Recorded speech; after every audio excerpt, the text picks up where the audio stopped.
The topic of today's video is an extremely important one and should address a lot of the frequent questions that I get regularly.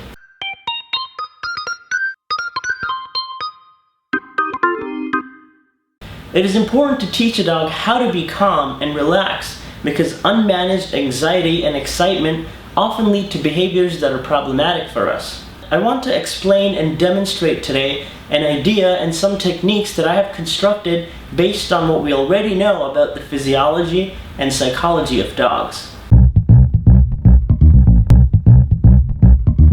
Dogs learn primarily by association. They make connections between objects, peoples, sounds, smells, and emotional states, and they remember those connections as they encounter them over and over again. Calmness is a state of mind that we'll define in this context as a relaxed presence.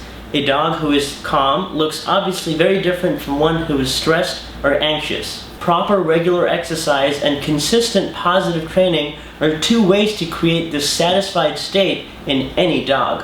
However, the challenge is often with puppies whose predispositions make them more difficult to manage and harder for them to concentrate. However, we are not helpless to this end, as there are many concrete ways to help a dog who is more shy or anxious learn to be more social and calm.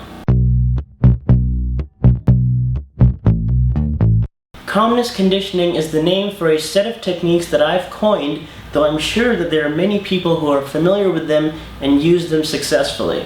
What we're doing here is conditioning a dog to understand that calmness is a rewarding, pleasant, and useful emotional state.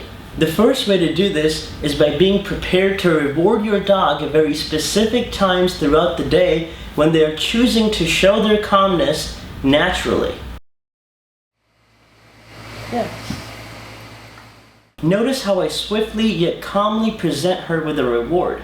My voice is not loud or engaging in the way you might hear it during the training session, but instead it is soft and reassuring.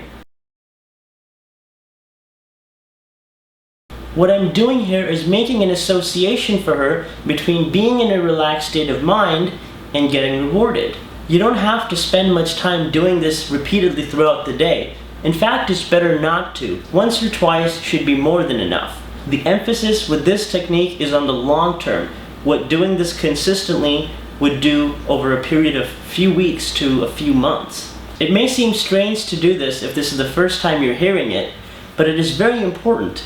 Oftentimes I see new or beginning level trainers who will ignore their dogs when they're doing really well, but be very quick to intervene with a correction as soon as they make a mistake. We want to balance our involvement with our dogs to be more equal between when they are making mistakes and when they are doing the right things.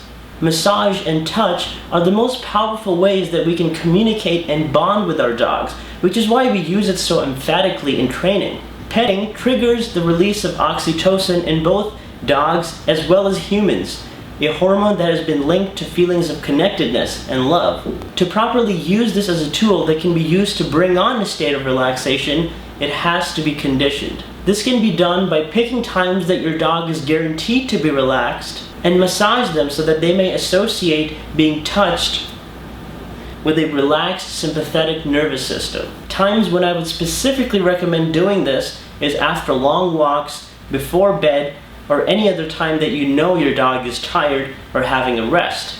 Times when petting and massage should be avoided is if your dog appears to be anxious, excited, or fearful, as you don't want to accidentally reinforce those states of mind. Finally, another very powerful way to teach your dog how to be calm is to teach them calming behaviors, first at home and then eventually in more difficult and distracting environments. To learn more about how to do this, you may follow the link on the screen to my tutorial on calming behaviors that demonstrates how to do this in just a few minutes. Thanks for watching, and please make sure to subscribe, like, and share this video.